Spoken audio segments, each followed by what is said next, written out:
Hello everybody. This video today is going to be a little bit different than the usual ones, and it's going to be a very long one. If you know me, I'm a huge mental health ambassador. I firmly believe that mental health should be talked more openly and more frequently about, especially when it comes to Twitch and Twitch streaming, because on the internet you can find a lot of videos telling you how to become famous, how to make your overlays pretty, things like that, but I haven't found many videos that talk about mental health in streaming, and I do believe that that is one thing that should be talked about more when it comes to Twitch and Twitch streaming.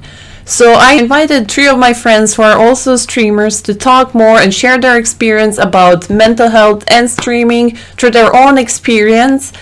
We had a long conversation about this topic. We talked for over 3 hours, and it was really hard to cut down the footage into something that will be of a decent length, that it would be interesting to the listeners and the viewers. So do expect a short, kind of unexplained endings, but I tried my best to make it all make more sense.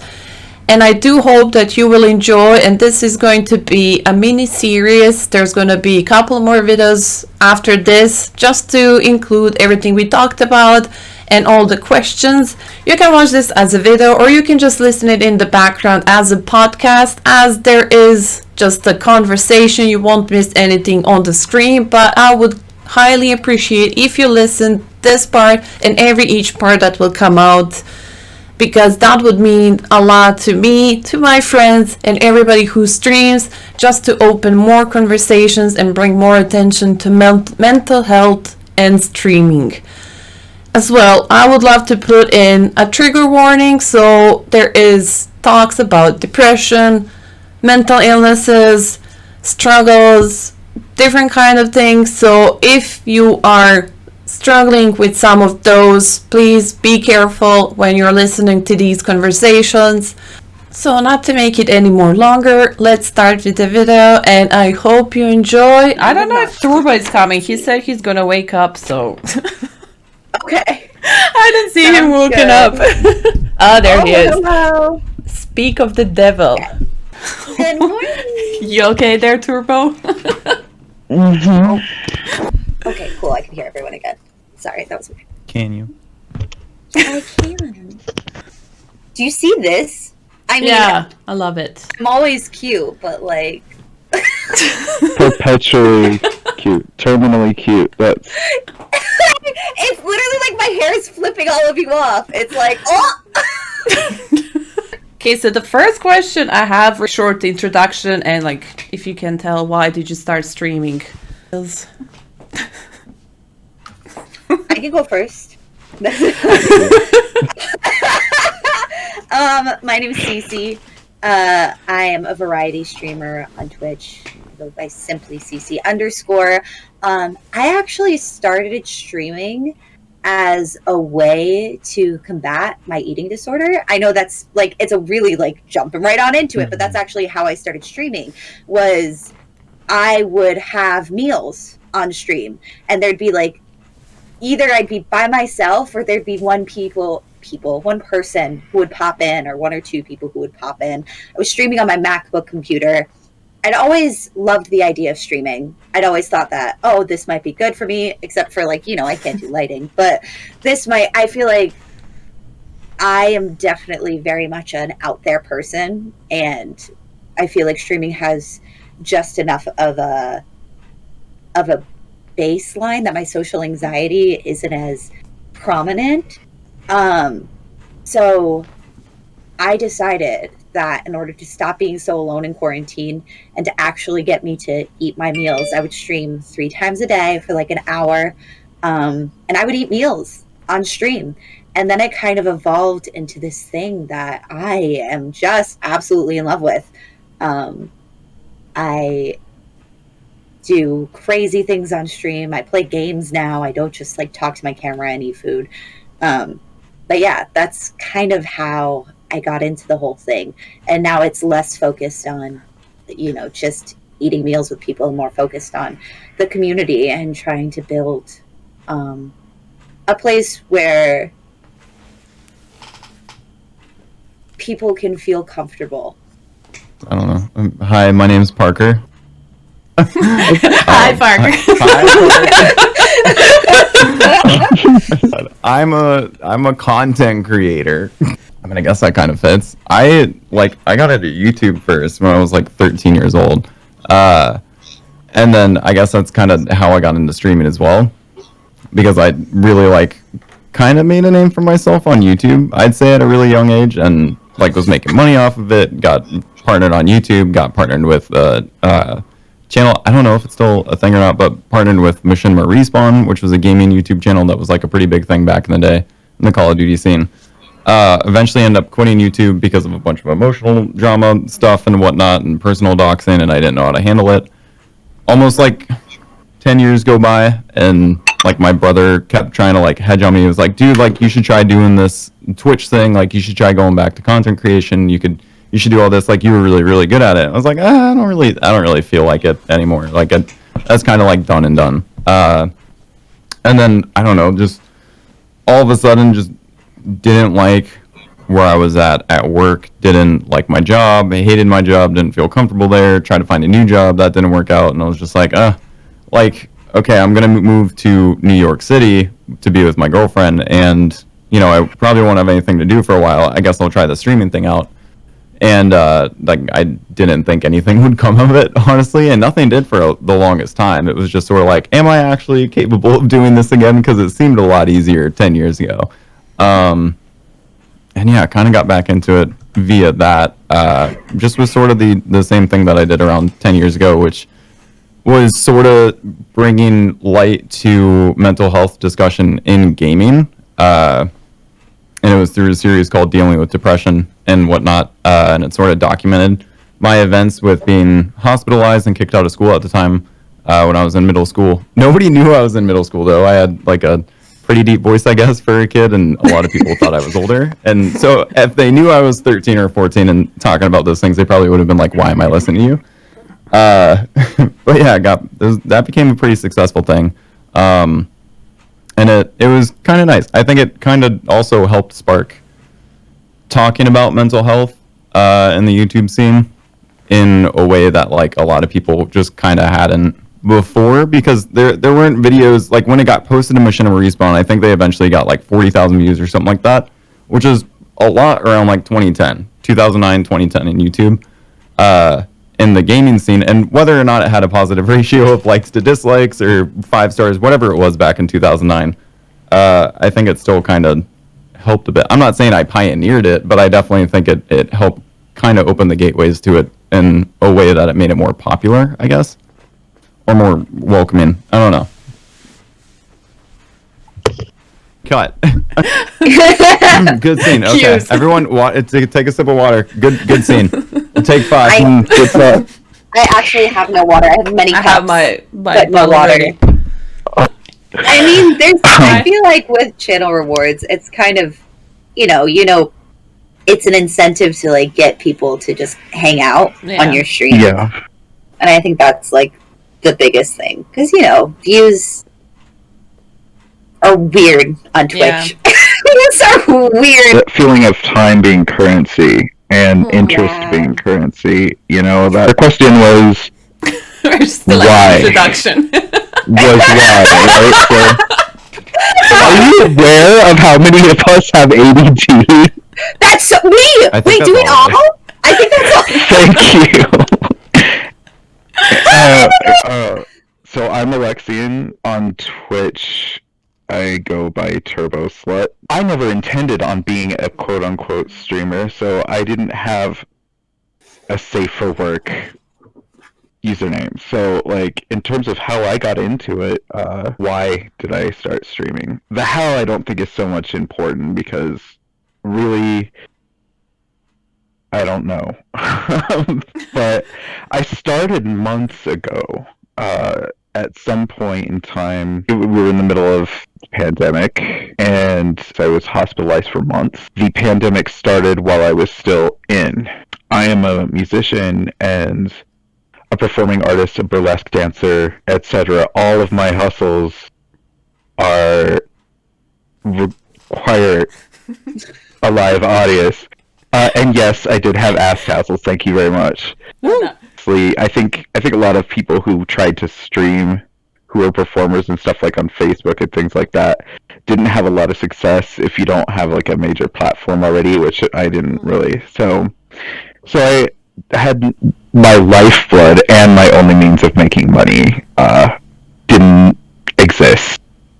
Effectively, all of my jobs did not exist when I emerged into the world. So after months of convalescing and me starting to get itchy, trying to get back into music and stuff, and being like, well, and being in the throes of a massive depression, the likes of which I've never experienced before. I need to have a reason to play. Well, a reason to get up every day.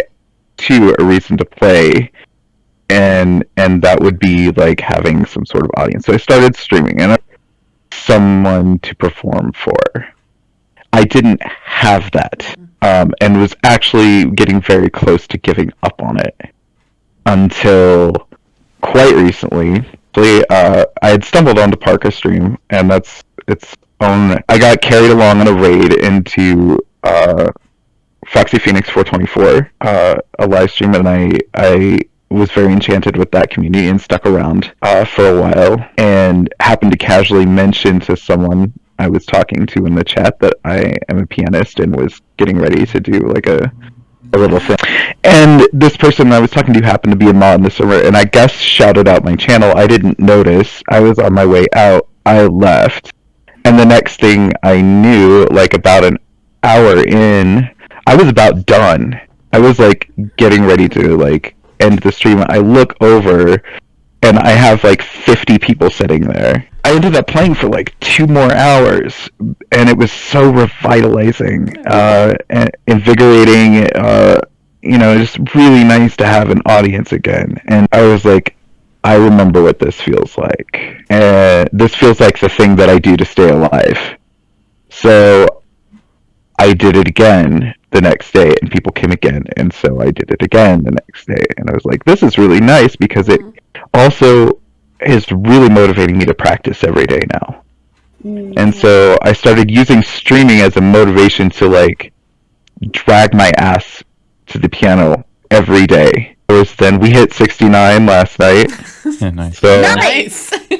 it's become like a really interesting thing. I'm feeling like I have access to something that I hadn't in a really long time. And it's interesting because like anyone who's there has specifically chosen to be in this virtual space listening to me play music. I have a lot of imposter syndrome, I have a lot of depression, I have a lot of self-loathing, and so like it's really nice having people like filling up a chat with like how good at something they think I am. Oh, I was just going to add on top of that. I think that what's so fascinating about the arts in particular, because like streaming in a way, you have to be a creative person. Like you have to like have some sort of like thinking on your feet. Okay, what do I do now in order to make something a little bit more exciting that, people will want to watch. I feel like creativity is crucial in that sense. As being good or bad in the field of art is non-existent. Different people create different things. Yeah. Different people have different things. And I think that's the same thing with streaming, is that there is no streamer who is exactly the same. So every streamer is learning how to be their best selves. I feel like there is no like bad streamer. There might be people who struggle with the technical side, so it's hard to watch their stream, or there might be people who, are silent streamers, that they don't talk a lot and that they type, or struggle with communication in particular. However, they all have their different things that they bring to the table. So I think that's what's kind of fascinating for me about streaming, is that no one streamer is exactly the same, just like no one musician is exactly the same. And in my opinion, I feel like good and bad, what is good and bad? I feel like it doesn't exist. In your son of a bitch, dude. When you first started streaming, at least, and maybe this is just for me, but what I noticed was, like, with that good and bad thing, you still maybe dip into that realm of like okay, well, this person's doing this, and they're pretty successful with it. Should I be doing that too? Like, is that a right or wrong thing to do? That's You know, me. you're like, there's no rules, kind of. There's no rule book to kind of look at. There's YouTube videos that tell you, like, do this to grow your channel on Twitch, or don't do this. Like, yeah. But those are all just opinions, and usually they don't matter at all. They're just there because that person makes a living off of it. So I think it's just a really weird territory, and it's also something you eventually have to learn for yourself, like, which is what you were saying, is that, like, that's a really good place to be in, where it's just, like, you stop comparing yourself to other people and just realize, like, hey, I'm myself. At the end of the day, like, I'm doing the best I can, or maybe I can do this a little bit differently, but you have to, like, come to terms with that, because otherwise you're going to be looking at other people and being like, okay, well, I'm not doing this. I have to buy this $1,000 camera. I have to buy this $2,000 microphone setup, because otherwise I'm not going to get viewers, you know? Right. Which is all like bologna sandwich in my absolutely. Because like you look at the big streamers, they literally stream on like whatever. Dude, they have like a C920 still, like Exactly. 720p 30 FPS, like their mom's in the background cleaning up their laundry, and they have 4,000 people watching them play Minecraft, you know? Exactly.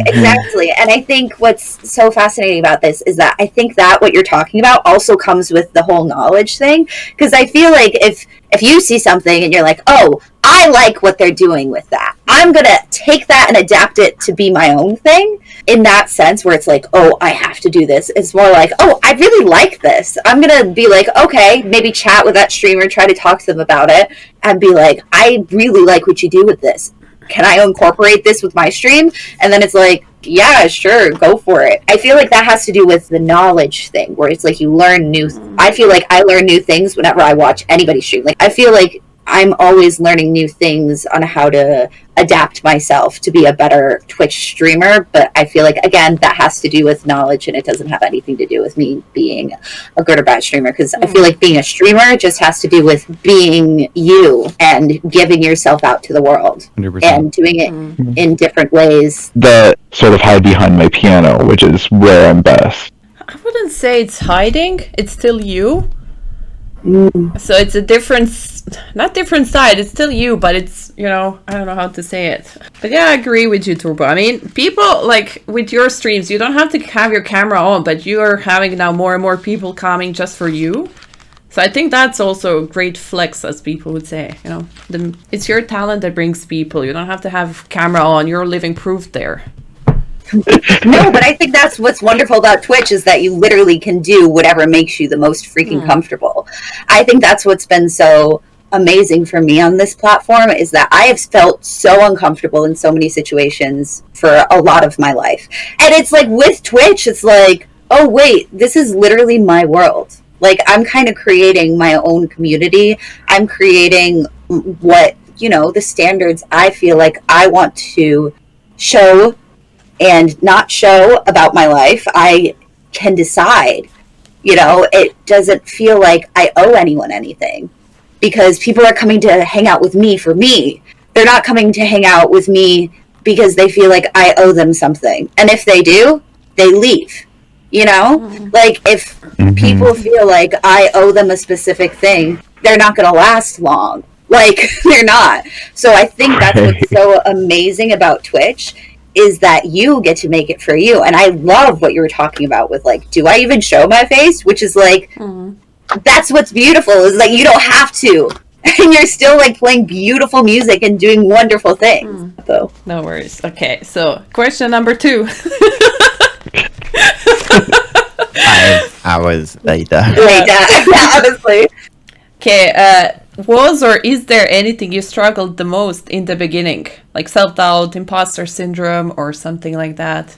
Oh, hell yeah. Hell yeah. I think all of us could say yeah on that. Yes. Holy crap. Yeah, I think, oh god, I don't even know. I think it was like 4 months. It took me like 4 months of streaming to, I think I had maybe like 0.3 average viewers for like 4 months. Which, like, I didn't know that was surprising for other people until I mentioned on stream one time, where people were like, what, wait, what? And I was like, oh, yeah, like, I think most people do, unless they're bringing people over or just happen to get really lucky.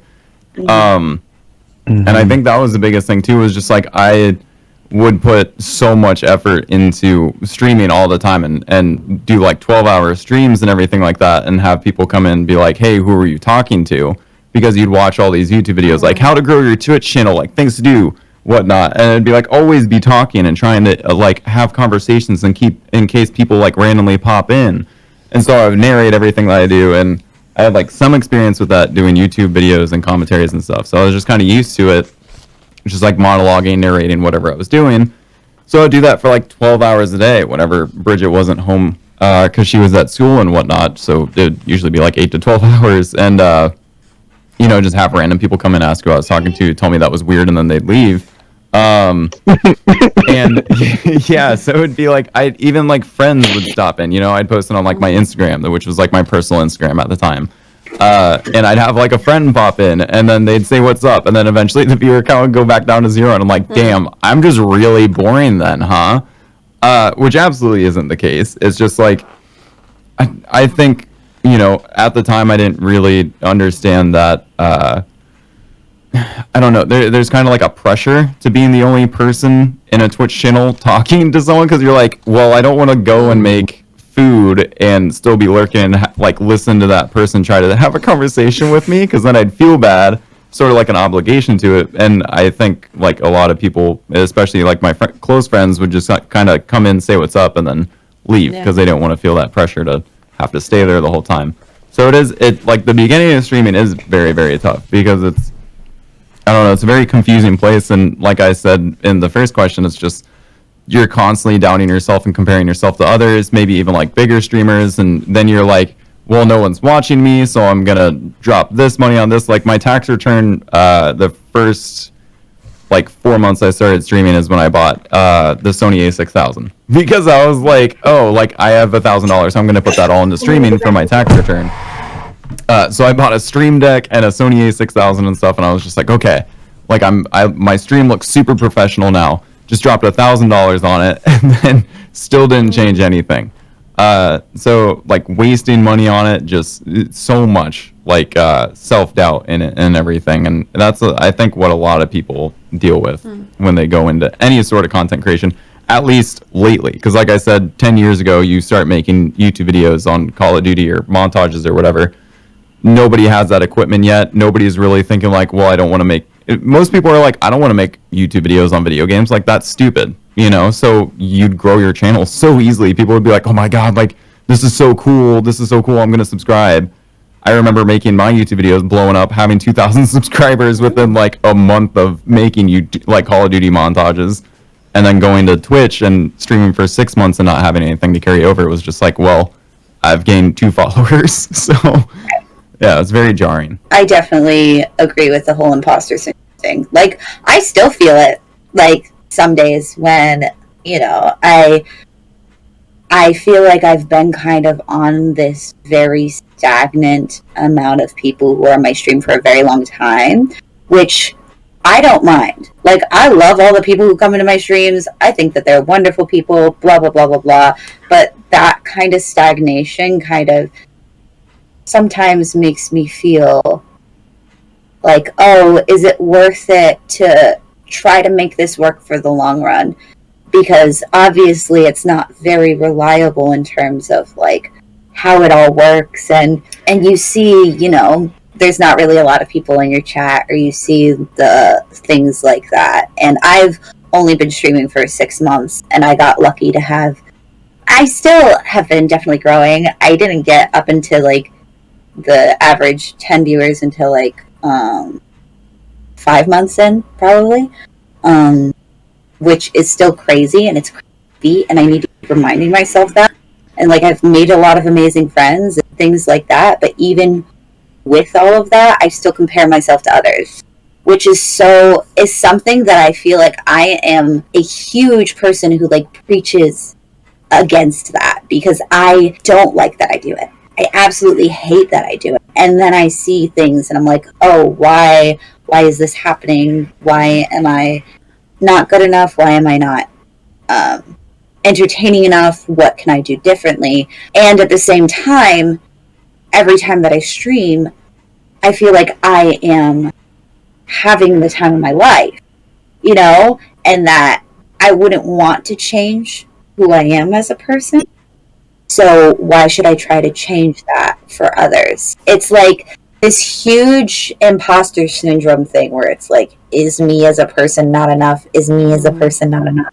Which I know isn't freaking true. It is literally so hard to grow on Twitch because of how people are seen, like, in the Twitch landscape. Like, if you have more views on your stream, you're more likely to get seen because of how it's ordered, which is like so hard. And what you were talking about, Parker, as well, with when you have less viewers in your stream and you feel like you're just talking to yourself, and it feels like I used to feel like I was putting a lot of pressure on the one people in my stream, the one person in my stream, at least the one person who's talking in my stream, because I have a lot of lurkers, because I have a lot of really good friends who I love very much. But sometimes it's like I'm just talking to myself, which is fine, and I can do that.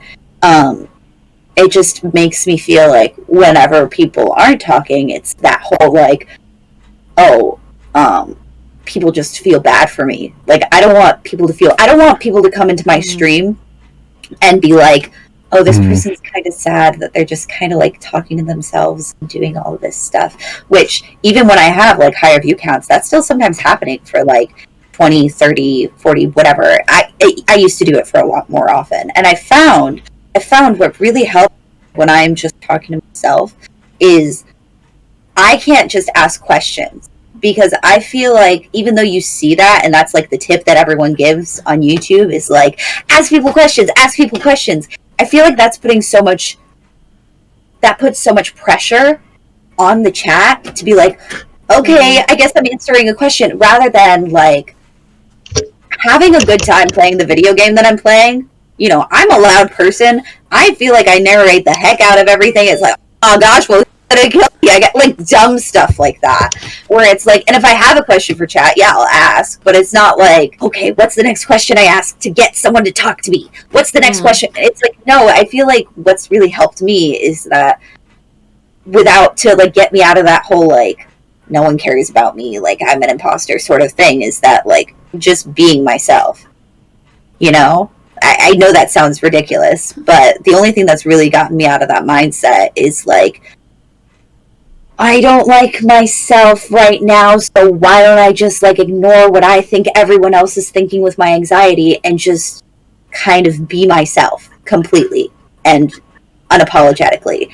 And I don't like asking people questions when I don't have questions to ask. I don't like doing specific sort of things. I like being myself, and I feel like Twitch chat likes me being myself. I feel like if I were to try to not be myself, and when I have tried to not be myself in the past, it shows. I feel like people can tell with me. And I'm not saying that works for everyone. A lot of people it works for. Because, getting anyone to talk in chat is very important. But if I overthink it, then my anxiety gets terrible, and then I just become a bad streamer. And I think that that's something that I wish I had heard as a smaller streamer, is that, everyone grows differently. There is no one way to grow. So like some people can ask questions and still be comfortable and still be happy and still be whatever. And some people can't ask as many questions, and we'll just have conversations with them. Because me, I literally have conversations with myself. I'll be like, hey guys, yes guys. Like, I do that all the time on stream, which is so dumb. But I feel like that's what's kind of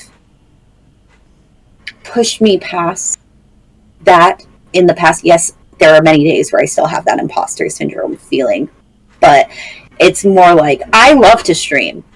I love this. I love doing this. So I'm not going to let anyone not being there, whatever, who come into your chat with bad intentions, which has happened to me a few times.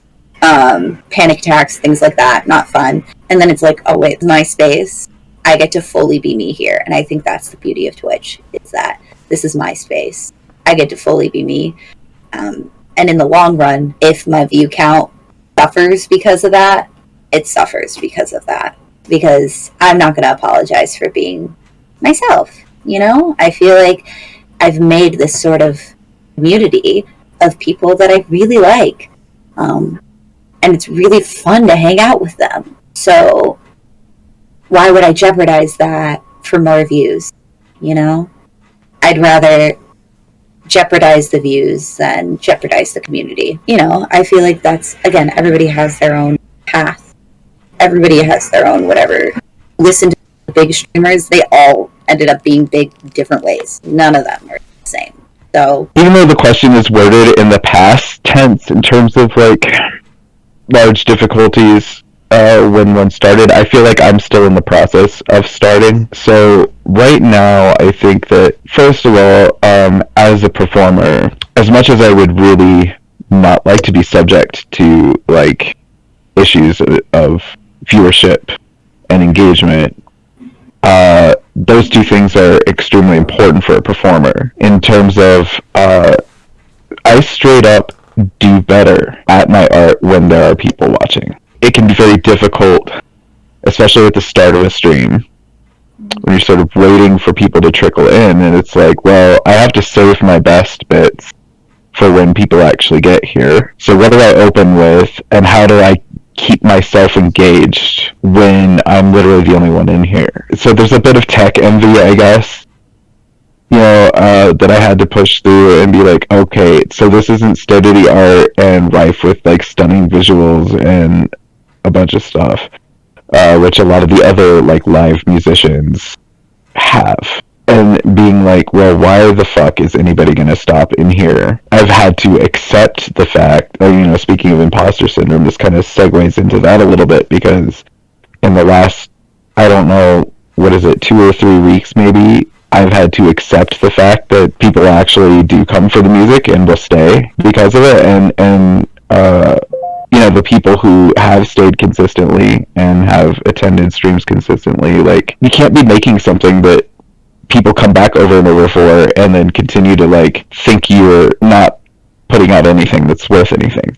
Which just fucks up my whole self-concept, you know? Like, I know it sounds weird to say that, like, it sucks to have to admit that you're doing something well, but it really can when, like, your whole, like, reality is predicated on the fact that you think you suck. I've had to get used to that.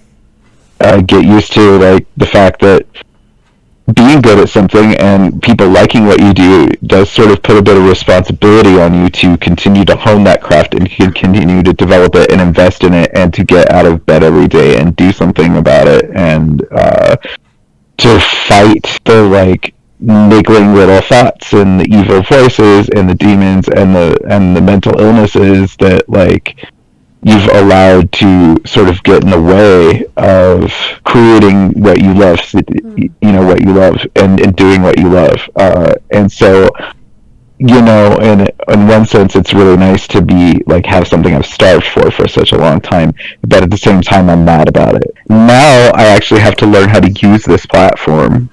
right. And, like, if you've been to my stream before, like, all there was a black screen, right? Like, I was just like, fuck this, I'm not going to spend hours doing this thing that nobody's coming to. And I'm like, oh, well, clearly people are coming to it, so, like, if you build it, they will come sort of thing in reverse. I was like, okay, they came, so maybe I should, like, make it a nicer environment for them to hang out in.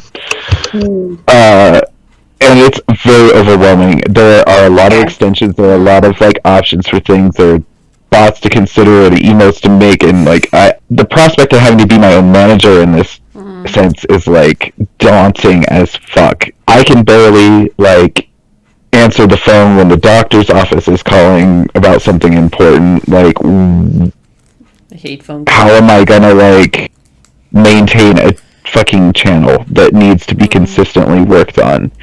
Yeah, that's kind of the So those worst. two things. Yeah. When people think like streaming is just like you sit down, press live, and that's it. Like it's way more than that. It's way No, more. so much more. Yeah.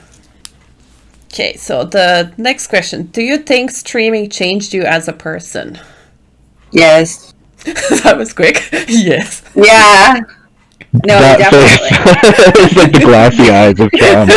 It's true. It did. But I think it genuinely changed me for the better. Because as